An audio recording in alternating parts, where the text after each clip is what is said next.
श्रोतेहो नमस्कार. 90.8 मेगाहर्ट्झवरती आपण ऐकत आहात महात्मा फुले कृषी विद्यापीठाची लोकवाहिनी रेडिओ फुले कृषी वाहिनी 90.8 FM. आणि मी डॉक्टर आनंद सवई आपल्या सर्वांचं कृषी जगत ज्ञानदाता या विशेष कार्यक्रमामध्ये मी मनपूर्वक स्वागत करतो. श्रोतेहो, पांढरं सोनं म्हणून ज्याचा उल्लेख होतो ते म्हणजे कपाशी. आणि कपाशीच्या दृष्टिकोनातून आज जर बघितलं तर जागतिक व्यापारीकरण आणि खुली अर्थव्यवस्था यामुळे कपाशीला अनन्यसाधारण असं महत्त्व आलेलं आहे. अनेक शेतकरी बंधू कपाशीची लागवड करताना दिसत आहेत आणि अगदी प्रभावीपणे जास्त उत्पादन घेण्याच्या दृष्टिकोनातून जर कापूस लागवड करायचं असेल तर त्या दृष्टिकोनातून महात्मा फुले कृषी विद्यापीठ राहुरी या ठिकाणी कापूस संशोधन प्रकल्प हे प्रभावीपणे कार्य करताना दिसते. आणि अगदी याच विषयाच्या अनुषंगानं आज आपल्या 90.8 FM फुले कृषी वाहिनी स्टुडिओमध्ये आज आपण कापूस लागवड तंत्रज्ञान याविषयी चर्चा करण्यासाठी निमंत्रित केलेलं आहे डॉक्टर पवन कुलवाल सर यांना. सर, आजच्या कार्यक्रमामध्ये आपलं मनपूर्वक स्वागत. धन्यवाद. नमस्कार. श्रोतेहो, डॉक्टर पवन कुलवाल सर हे वरिष्ठ कापूस पैदासकार कापूस संशोधन प्रकल्प महात्मा फुले कृषी विद्यापीठ राहुरी या ठिकाणी कार्यरत आहेत. मला सांगायला आनंद वाटेल की अतिशय प्रभावीपणे आणि चांगल्या पद्धतीने एक तरुण अशा पद्धतीचे शास्त्रज्ञ महात्मा फुले कृषी विद्यापीठाच्या कापूस संशोधन प्रकल्पाला लाभलेले आहेत.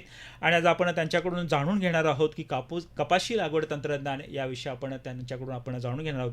सर, आजच्या विषयाच्या अनुषंगाने मला विचारायला आपल्याला निश्चित आनंद वाटेल की कापूस म्हटलं तर सर्वत्र पांढरं सोनं असं त्याचा उल्लेख होतो आणि संपूर्ण महाराष्ट्रामध्ये जर चित्र बघितलं तर कपाशी लागवडीखाली क्षेत्र मोठ्या प्रमाणामध्ये वाढताना दिसत आहेत. या दृष्टिकोनातून महात्मा फुले कृषी विद्यापीठ राहुरी या ठिकाणी आपण कापूस संशोधन प्रकल्प या ठिकाणी वरिष्ठ कापूस पैदासकार म्हणून कार्यरत आहात. नेमकं कोणतं संशोधन आपण आपल्या या संशोधन केंद्रामार्फत करत आहात? नमस्कार शेतकरी बंधूंनो. कापूस हे महाराष्ट्रातील खरीप हंगामात येणारं सर्वात महत्त्वाचं एक नगदी पीक आहे. सोयाबीन पाठोपाठ दुसऱ्या क्रमांकावर जे पीक महाराष्ट्रात सर्वात मोठ्या प्रमाणात घेतलं जाते ते कापूस आहे. मागच्या वर्षी जवळपास 39.5 लक्ष हेक्टरवर पूर्ण महाराष्ट्रभर कापूस या लागवडीखाली क्षेत्र होतं. त्या अनुषंगाने महाराष्ट्रात 3 कृषी विद्यापीठं कापूस या पिकावर संशोधन करतात. त्यात महात्मा फुले कृषी विद्यापीठ राहुरी येथे बागायती कापूस या पिकावर संशोधन केलं जाते. त्याचप्रमाणे विदर्भात डॉक्टर पंजाबराव देशमुख कृषी विद्यापीठ अकोला व मराठवाड्यात वसंतराव नाईक मराठवाडा कृषी विद्यापीठ परभणी येथे कोरडवाहू कापूस या पिकावर संशोधन केलं जाते.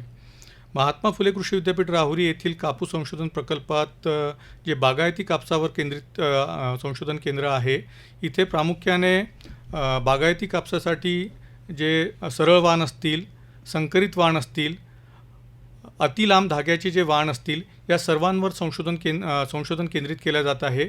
आणि मागील बऱ्याच वर्षात आपण एकूण 17 वाण वेगवेगळ्या प्रकारचे त्यात संकरित किंवा सरळ वाण आपण कापसाचे प्रसारित केलेले आहेत. सध्या आपलं जे कार्य सुरू आहे ते बीटी सरळवाण या संशोधनावर आपण केंद्र केलेलं आहे, जेणेकरून येणाऱ्या काळात महात्मा फुले कृषी विद्यापीठातर्फे पण कापसाचे बीटी वाणांचे आपण उपलब्धता शेतकऱ्यांसाठी करू शकू. त्याचबरोबर आपण कापसाच्या लागवडीसाठी लागणारे जे काही वेगवेगळ्या शिफारशी असतील, मग त्या खतांच्या असतील, आंतरपिकाच्या असतील, तसेच कापूस कीटकशास्त्राच्या ज्या वेगवेगळ्या शिफारशी असतील यावर आपण वेगळ्या प्रकारचं संशोधन प्रभावीपणे करत आहोत. यावर्षी आपण कापसाचं एक 1438 नावाचं एक वाण पूर्वप्रसारित केलं आहे, जे बीटी नसून सरळ वाण आहे. आणि पुढच्या वर्षी आपला मानस आहे की त्याला आपल्याला पूर्ण महाराष्ट्रभरासाठी आपण ते प्रसारित करू. अगदीच.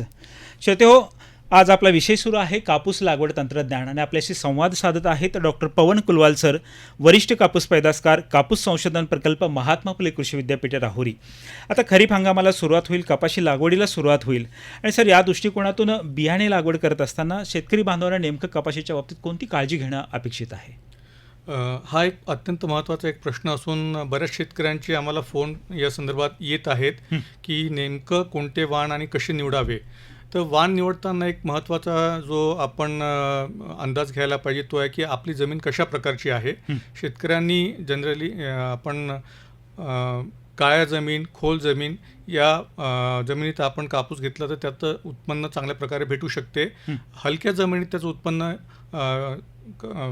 खोल जमिनीपेक्षा फार कमी प्रमाणात भेटू शकते. त्यामुळे जमीन कशी आहे, जमिनीच्या प्रकाराप्रमाणे आपण कोणतं वाण आणि किती दिवसाचं वाण घ्यावं हे ठरवायला पाहिजे. बाजारात वेगवेगळ्या कंपनींचे बरेचसे वाण, खास करून संकरित वाण मोठ्या प्रमाणात उपलब्ध आहेत. त्यातली निवड करताना प्रामुख्याने आपण ज्या बाबींवर भर द्यायला पाहिजे त्यापैकी आपला जो कालावधी आहे पिकाचा, त्या 150 ते 160 दिवसात परिपक्व होणारं आपण वाण निवडणं फार महत्त्वाचं आहे.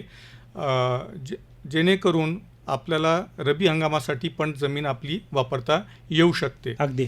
आणि दुसरं महत्त्वाचं आहे की आपल्याकडे बागायती कापूस असेल तर आपण संकरित वाण जे थोडंसं लांब कालावधीचं असेल तरी चालेल, परंतु जिथे कोरडवाहू शेती करणारा शेतकरी असेल त्यांनी मध्यम ते कमी ड्युरेशनचं वाण हे वापरणं फार महत्त्वाचं आहे, जेणेकरून पाण्याची उपलब्धता त्याच्याकडे जी आहे ती योग्यपणे तो प्रभावीपणे त्याचा वापर करू शकेल. अगदीच. आणि आज जर बघितलं तर बदलतं हवामान फार मोठ्या प्रमाणावरती कपाशी पिकावर सुद्धा परिणाम करताना दिसतोय. आणि काढणीच्या वेळी नेमकंच कपाशीच्या काढणीच्या वेळी जे हवामान येतं त्यामुळे बऱ्याच कापूस उत्पादक शेतकऱ्यांना त्याचा त्रास होत असतो. या दृष्टिकोनातून लागवड करताना सुद्धा काय नियोजन करणं गरजेचं आहे?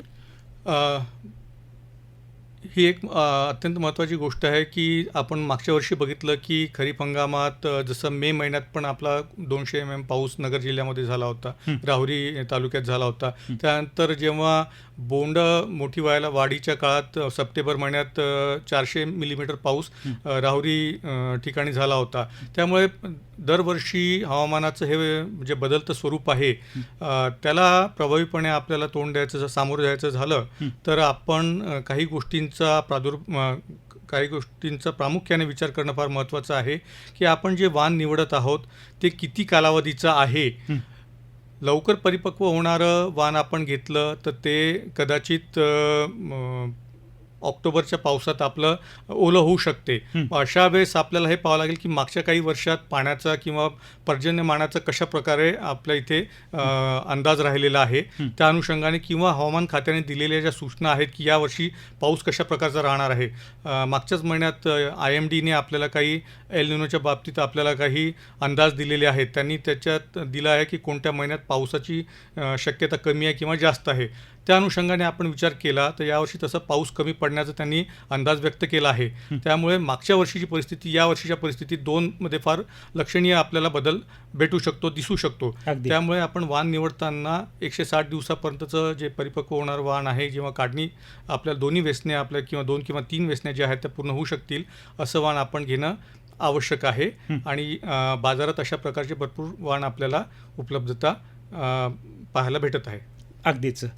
श्रोतेहो, कापूस लागवड तंत्रज्ञान याविषयी डॉक्टर पवन कुलवाल सर, वरिष्ठ कापूस पैदासकार, महात्मा फुले कृषी विद्यापीठ राहुरी हे आपल्याशी संवाद साधत आहे आणि अतिशय चांगल्या पद्धतीनं ते आपल्याशी कपाशी लागवडीच्या बाबतीतले महत्त्वाचे मुद्दे आपल्याला सांगत आहेत. सर, कपाशी लागवड म्हटलं तर आजकाल शेतकरी बांधवांच्या मध्ये अतिघन लागवड या पद्धतीच्या दृष्टिकोनातून जोरदार अगदी या पद्धतीने प्रयत्न होताना दिसत आहेत. एक शास्त्रज्ञ म्हणून सर आपलं काय मत याच्यावरती आहे? सध्या मागील काही वर्षांपासून अतिघन लागवड, ज्याला इंग्लिशमध्ये हाय डेन्सिटी प्लांटिंग सिस्टम किंवा HDPS म्हटलं जाते, या कापूस लागवडीच्या तंत्रज्ञानाकडे बरेच शेतकऱ्यांचा कल आपल्याला पाहायला भेटत आहे. खास करून विदर्भामध्ये याची फार मोठ्या प्रमाणात एक प्रसार झालेला आपल्याला पाहायला भेटत आहे मागील काही वर्षांमध्ये. आणि सध्या जे आपलं शेतकऱ्यांचा कल आपण पाहतो की मागील बऱ्याच वर्षापासून कापसाची उत्पादकता ही फार कमी प्रमाणात आहे. महाराष्ट्रातली जी कापसाची उत्पादकता आहे ती भारताच्या उत्पादकतेपेक्षा सरासरीपेक्षा कमी आहे. त्यामुळे उत्पादकता वाढायची झाली आपल्याला तर त्याच्यात एक महत्त्वाचं तंत्रज्ञान म्हणून HDPS जे अतिघन लागवड आहे की एका एकरामध्ये कापसाची जे झाडांची संख्या ही डबल किंवा टिबल करता आली, आपल्याला 2 पट किंवा 3 पट करता आली पारंपरिक लागवडीपेक्षा, तर आपल्याला उत्पन्न तितक्या पटीने वाढू शकते. हा एक त्यातला मोठा फरक आपल्याला जाणून येतो. आणि जसं आपण पारंपरिक लागवडीमध्ये बरेच शेतकरी जे बागायती शेती करतात त्यांना 4x2 फुटावर ती लागवड करतात, तर तिथे जवळपास एकरी झाडांची संख्या ही 5,500 असते. पण तेच आपण अंतर समजा 3 फूट बाय 1 फुटावर घेतलं, 90x30 सेंटीमीटरवर, जवळपास 14,500 ते 15,000 त्याची झाडांची संख्या आपल्याला एकरी करता येते. जेणेकरून एका झाडाला 20 बोंड जरी लागली आणि प्रत्येकाचं वजन 5 ग्राम जरी असेल तर 100 ग्राम कापूस आपल्याला एका झाडापासून भेटू शकतो आणि 15,000 संख्या एकरी असेल तर ती जवळपास 15 क्विंटल आपल्याला ती एकरी आहे. अर्थात हे एक आपला ठोकताळा असतो अशा पद्धतीने, पण प्रत्यक्षात तसं नाही, पण त्यातनं उत्पन्न डबल कमीत कमी आपल्याला भेटू शकते झाडांची संख्या आपण एकरी वाढवली तर. अगदी. तर त्या तंत्रज्ञानाला आपण अतिघन लागवड किंवा हाय डेन्सिटी प्लांटिंग सिस्टम असं आपण संबोधतो. अगदीच. सर, हे झालं अतिघन लागवडीच्या संदर्भात आपण केलेलं आहे. शेतकरी बांधवांनो, निश्चितपणे सरांनी सांगितलेला मुद्दा अत्यंत रास्त आहे आणि आपण अतिघन लागवड पद्धतीनं लागवड करत असताना या बाबींचा निश्चितपणे आपण त्या ठिकाणी अवलंब करा. कपाशी उत्पादनाच्या दृष्टीनं सर आपण बोलताना सातत्यानं म्हटलात की उत्पादकतेमध्ये फार मोठी तफावत आहे भारताची असेल आणि महाराष्ट्राचं. या दृष्टिकोनातून आपल्या महाराष्ट्रातलं विशेषतः नगर जिल्ह्यातले जर कपाशी उत्पादक शेतकऱ्यांनी आपलं उत्पादन वाढवायचं असेल तर कपाशी उत्पादन वाढीच्या दृष्टीनं नेमकं काय करणं गरजेचं आहे? आपण पूर्ण महाराष्ट्राचा विचार केला आणि त्यातल्यात नगर जिल्ह्याचं, तर नगर जिल्ह्यातला काही जागी आपल्याला बागायती कापूस प्रकर्षाने पाहायला भेटतो. तसंच त्या उलट काही ठिकाणी आहे की जे कोरडवाहू पण लागवड केली जाते. जसं मी आत्ता सांगितलं की आपण अतिघन लागवड केली तर आपल्याला उत्पादन वाढवता येते. तर जिथे कोरडवाहू, खास करून कोरडवाहू शेतकरी आहे आणि ज्यांनी कापसाचं जे वाण आहे जे 160 दिवसाच्या आत परिपक्व होणारं निवडलं असेल तर तिथे त्यांना हाय डेन्सिटी प्लांटिंग सिस्टममधनं उत्पन्न मोठ्या प्रमाणात भेटू शकते.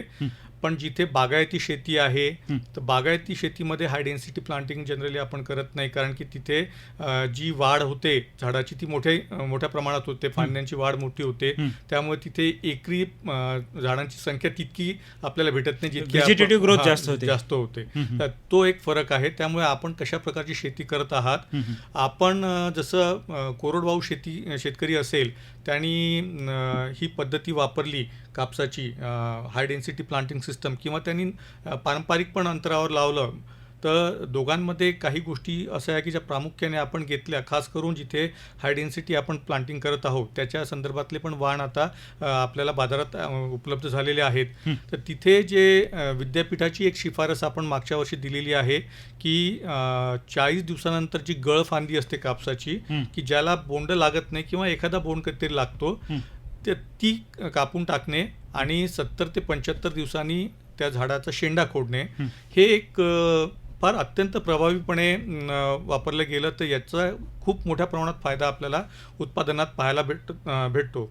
याचं मूळ कारण असं आहे की जी गळफांदी असते त्याला कोणतेही बोंड लागत नाही, परंतु ती त्या झाडाचं अन्नद्रव्य शोषून घेत असते आणि त्याच्यामुळे जी बाकी फांद्यांना जिथे बोंड लागले आहेत त्याला जे अन्नद्रव्य पुरवायचं असते झाडाला मुळांकडनं ते कमी जाते. त्याच्यामुळे बोंडांची वाढ व्यवस्थित होत नाही, कमी प्रमाणात बोंड लागतात. त्यामुळे हा आपल्याला थांबवायचं असेल तर ती जी गळफांदी असते ज्याला इंग्लिशमध्ये मोनोपोडिया म्हणतो, सर्वात खाली असते ती झाडाला, तर ती 40 दिवसांनी आपण कापून टाकणे. तसंच 70 ते 75 दिवसाला झाडाचा जो शेंडा असतो वरचा त्याला खोडून घेणे, जेणेकरून जी त्याची होणारी, कापूस असं पीक आहे की ज्याला पाणी भेटलं, खत भेटलं तर तो नेहमी त्याची वाढ होत राहते, पण त्याच्यामुळे त्याचे अन्नद्रव्य सर्व हे बऱ्याच ठिकाणी वाया जातात. त्यामुळे आपल्याला 70-75 दिवसाच्या अंतराने आपण त्याचा शेंडा खोडून टाकला तर त्याची जी बोंडाची वाढ आहे ती बोंडाची साईज, आपल्याला बोंडाची वाढ मोठ्या प्रमाणात चांगली दिसते. आणि याचा दुसरा फायदा असा होतो की जे बोंड लागले आहे त्यांची परिपक्वता एक समान होते. अगदी.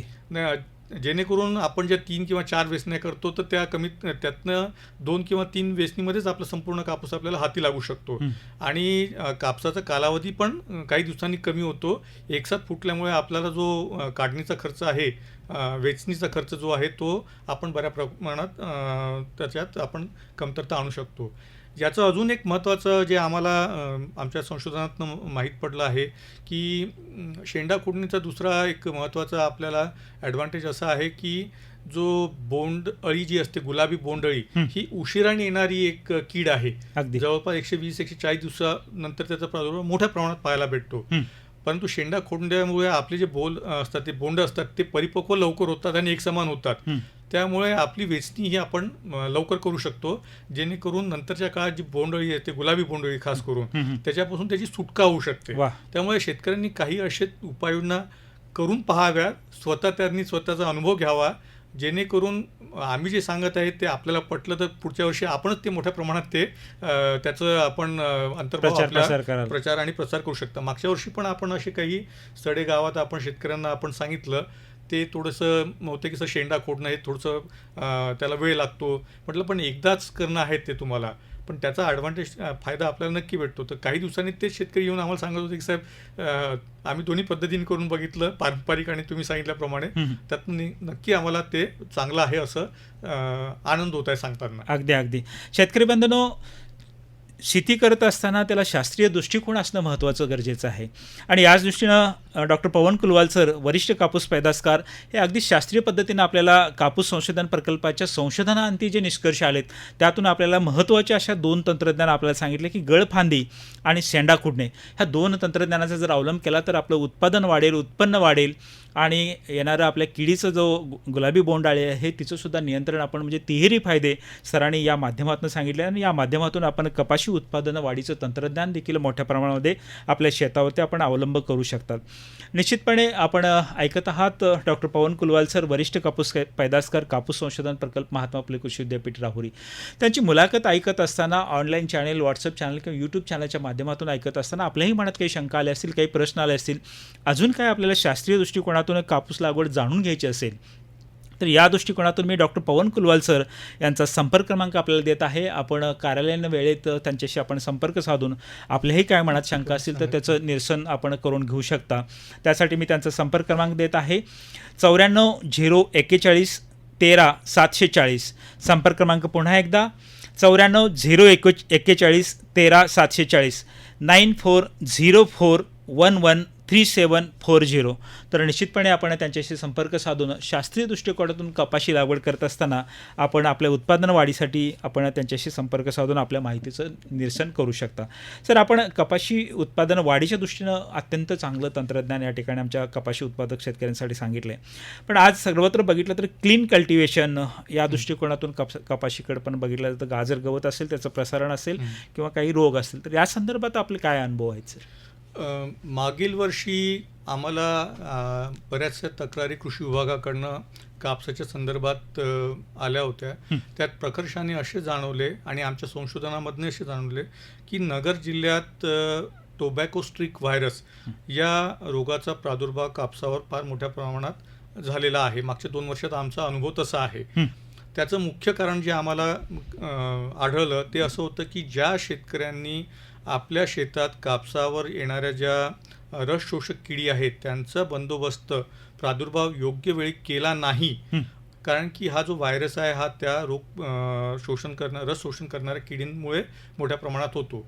तर ज्या शेतकऱ्यांनी प्रभावीपणे योग्य वेळी रस शोषण करणाऱ्या किडींचा प्रादुर्भाव जो वेळेवर रोखला, त्यांच्या इथे टोबॅको स्ट्रिक व्हायरसचा प्रादुर्भाव आम्हाला पाहायला मिळाला नाही. पण ज्या शेतकऱ्यांनी रस शोषण किडीचा प्रादुर्भाव वेळीच बंदोबस्त केला नाही, तिथे हा व्हायरस जो आहे हा मोठ्या प्रमाणात आढळला.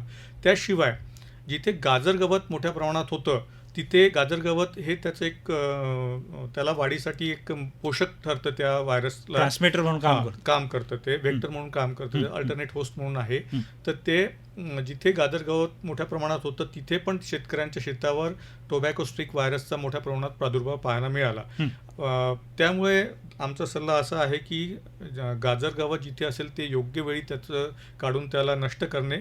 तसेच रस शोषक किडी आपल्याला शेतात आढळल्या तर त्या इकॉनॉमिक थ्रेशोल्ड ETL क्रॉस केल्या, आर्थिक पातळी त्यांनी ती निकषाची पातळी ओलांडली, तर त्याला योग्य वेळी त्याचा बंदोबस्त केला तर टोबॅको स्ट्रिक व्हायरस जे मोठ्या प्रमाणात नगर जिल्ह्यामध्ये त्याचा प्रादुर्भाव आपल्याला मागच्या 2 वर्षात पाहायला मिळाला, तो प्रभावीपणे आपण नियंत्रणात आणू शकतो.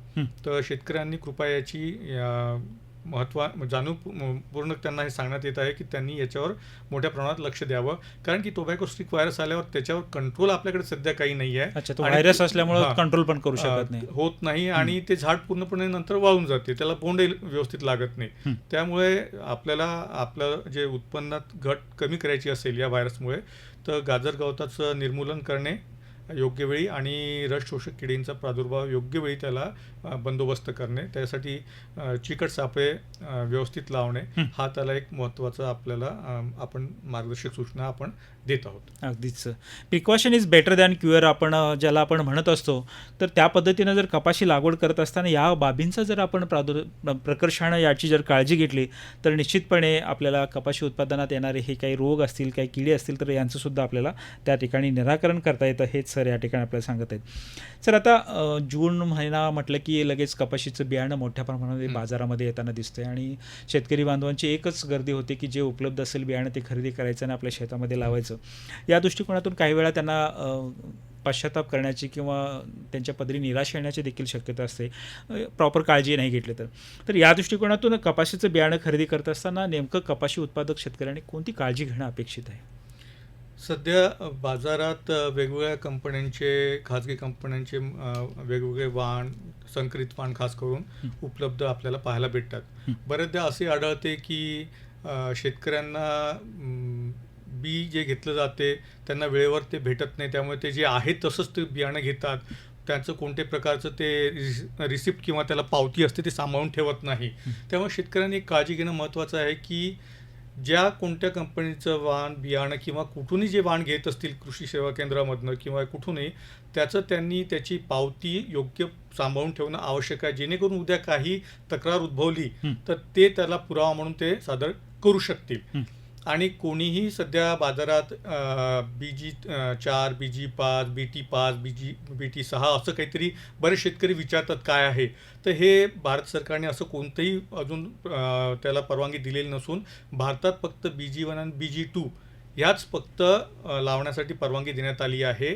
त्यामुळे कोणी शेतकऱ्यांनी याच्या व्यतिरिक्त कोणी चुकीच्या नावाने विकत असेल तर ते कृपया त्याच्यावर लक्ष ठेवावं की कोणी आपली फसवणूक होणार नाही याची काळजी त्यांनी आत्तापासूनच घेणं महत्त्वाचं आहे. BG2 आणि BG2 सध्याच्या काळात जे प्रचलित वाण आहे BG2च आहे. हार्बिसाईड रेजिस्टन्स किंवा जे काही आहे तणनाशक सहनशील वगैरे हे सध्या भारत सरकारने याला कोणत्याही वाहनांना परवानगी दिलेली नसल्यामुळे जे भ्रामक अशा कोणी प्रसार करत असेल तर कृपया त्याला बळी पडू नका. जे कोणतं बियाणं आपण घेत असाल बाजारातनं विकत त्याची योग्य पावती सांभाळून ठेवा. आणि कृषी विभागाने जे आपल्याला सूचना दिल्या आहे ते 1 जून नंतरच लागवड करावी असे त्यांच्या सूचना पण आहेत की जेणेकरून सर्व महाराष्ट्रात येणाऱ्या काळात गुलाबी बोंडअळीचा तो जो प्रादुर्भाव होतो तो रोखता येईल. अगदी शेतकरी बंधूंनो, अतिशय चांगल्या पद्धतीचा सल्ला या ठिकाणी आपल्याला डॉक्टर पवन कुलवाल सर, वरिष्ठ कापूस पैदासकार, कापूस संशोधन प्रकल्प, महात्मा फुले कृषी विद्यापीठ राहुरी यांनी दिलेला आहे. कोणतीही घाई न करता 1 जून नंतरच आपण पेरणीसाठी आपण त्या ठिकाणी विचार करायचा आहे आणि कुठलीही फसगत आपली होणार नाही या दृष्टिकोनातून सुद्धा आपण त्या ठिकाणी काळजी घेणं गरजेचं आहे. सर, बऱ्याच वेळापासून कापूस लागवड तंत्रज्ञान याविषयी संपूर्ण आमच्या श्रोत्यांच्यासाठी आपण अत्यंत चांगल्या पद्धतीची माहिती या ठिकाणी देतात. अगदी विषयाच्या शेवटाकडे जात असताना ऑनलाईन चॅनल असेल, यूट्यूब चॅनल असेल, व्हॉट्सअप चॅनल असेल, या माध्यमातून आणि फुले कृषीवाहिनी 90.8 FM माध्यमातून अनेक श्रोते तुम्हाला ऐकत आहेत. या दृष्टिकोनातून कापूस उत्पादक शेतकऱ्यांसाठी काय महत्त्वाचा सल्ला आपला एकदम पिन पॉईंटमध्ये अजून काय सांगता येईल आपल्याला? कापूस लागवड करणाऱ्या शेतकऱ्यांसाठी आपण एक 5 महत्त्वाचे मुद्दे पंचसूत्री सांगायची झाली तर त्यांनी 30 जूनच्या आत आपली पेरणी पूर्ण करावी. जुलैच्या दुसऱ्या आठवड्यानंतर त्यांनी पेरणी करू नये, नाहीतर त्याचं उत्पादनात फार मोठ्या प्रमाणात लक्षणीय घट होताना आपल्याला दिसते. खास करून उशिरा येणाऱ्या गुलाबी बोंडअळीचं तिथे मोठ्या प्रमाणात प्रादुर्भाव होतो. त्यामुळे त्यांनी 30 जूनच्या आत लागवड आटपून घेणे. दुसरं महत्त्वाचं आहे की आपल्या जमिनीच्या प्रकारानुसार त्यांनी वाणाची निवड करावी किंवा त्याचं जे 2 झाडांमधलं अंतर त्यांनी ते ठेवावं. कोणाला काही त्याच्यात तांत्रिक सल्ला लागत असल्यास त्यांनी कापूस संशोधन केंद्र प्रकल्प, महात्मा फुले कृषी विद्यापीठ राहुरी किंवा विद्यापीठाची ती कृषी दर्शनी जी आहे त्याचा वापर करावा, तर जेणेकरून त्याला योग्य सल्ला तिथे पाहायला भेटेल. तिसरं महत्त्वाचं आहे की जसं मी आता सांगितलं की जो शेतकरी हाय डेन्सिटी प्लांटिंग किंवा अतिघन लागवडीसाठी जात असेल तर त्यांनी शेंड्या खोडणे आणि त्याची जी गळफांदी आहे हे काढणे. शेंडा खोडताना अडचणी येत असेल, त्याला असं वाटत असेल की त्यात लेबर खूप जास्त लागतात, तर त्याला दुसरा पर्याय आहे की मॅपिकॉट क्लोराईड नावाचं एक फवारणी आहे की जी 12 मिली 10 लिटर पाण्यामध्ये एकरी जवळपास 200 ml लागतो. ते 50-65 या 2 दिवसांनी 50व्या दिवशी आणि 65व्या दिवशी फवारणी करावं, जेणेकरून त्याची वाढ ही कमी होते. आणि शक्य वाटल्यास म्हणजे आवश्यकता असल्यास 85व्या दिवशी पण किंवा 80 ते 85व्या दिवशी पण एक तिसरी फवारणी शक्य असली म्हणजे शक्य ते पिकाची अवस्था पाहून तो घेऊ शकतो. पण 50 आणि 65 दिवसांनी ती करावी, जिथे शेंडा खोडणं हाताने शक्य होत नाही त्या ठिकाणी. आणि नंतर महत्त्वाचं आहे की जसं मी सांगितलं की गाजर गवताचं निर्मूलन आणि रस शोषक किडी ज्या आहेत त्यांचा प्रभावीपणे त्याचा आपण त्याच्यावर योग्य कंट्रोल मेजर घेणं योग्य वेळी हे महत्त्वाचं आहे. लहान लहान गोष्टी असतात पण आपण त्या वेळेवर त्याला आपण नाही केला त्याचा योग्य बंदोबस्त तर त्याचा परिणाम आपल्या उत्पादनावर आणि उत्पादकतेवर मोठ्या प्रमाणात पाहायला आपल्याला संशोधनातून आम्हाला पाहायला मिळालेलं आहे. आणि शेतकऱ्यांचे आम्हाला त्या ज्या व्हिजिट आम्ही केल्या मागच्या वर्षात त्यातनं आम्हाला आढळलेलं आहे. आणि चौथं असं आहे की जेव्हा आपण पिकिंग करतो किंवा आपण वेचणी करतो कापसाची तर ती खास करून अशी वेचावी जेणेकरून त्याच्यात जे वाळलेले पानं असतात ते चिपकलेले नसावे, जेणेकरून जी कापूस विकताना जो दर निश्चित केला जातो तर त्याच्यात हे प्रमाण जास्त असेल तर मग व्यापारी घेताना त्याला कमी भाव देतात. त्यामुळे क्लीन त्याचं पिकिंग स्वच्छ काढणी आणि चांगल्या पद्धतीने साठवणूक. बऱ्याचदा साठवणुकीमध्येही त्याच्यात काही कचरा वगैरे गेला किंवा धूळ गेली तर त्याच्यामुळे कापसाची जी प्रत आहे ती खालावते आणि मग ती व्यापारी घेताना आणि होते काय की धूळ आणि कचरा हा वरच्या कापसावर चिपकलेला असतो आणि पाहताना व्यापारी तो समोरचा पाहतो कापूस दिसतो आणि त्याच्यामुळे ती प्रत पूर्ण कापसाची प्रत त्याला थोड्याशा समोरच्या भागामुळे पूर्ण प्रत ती खराब होते, भाव कमी मिळतो. त्यामुळे योग्य वाणाची निवड, जमिनीचा प्रकार, खताचं व्यवस्थापन योग्य विद्यापीठाने दिलेल्या पद्धतीने, शेंडा खोडणी बागायतीसाठी शेंडा खोडणी जनरली आपण सांगत नाही कारण की तिथे वाढ मोठ्या प्रमाणात होते कारण की तिथे अंतर कमी असते. अंतर जास्त असते 2 झाडांमधलं. जिथे 2 झाडांमधलं अंतर 2 ओळीमधलं अंतर कमी असतं तिथे आपल्याला शेंडा खोडणी आणि गळफांदी काढणे, गाजर गवताचं आणि रस शोषक किडींचं प्रभावीपणे निर्मूलन ह्या महत्त्वाच्या बाबींवर आपण लक्ष दिलं तर आपल्याला कापसाची उत्पादकता चांगल्या पद्धतीने वाढवता येऊ शकते. अगदीच.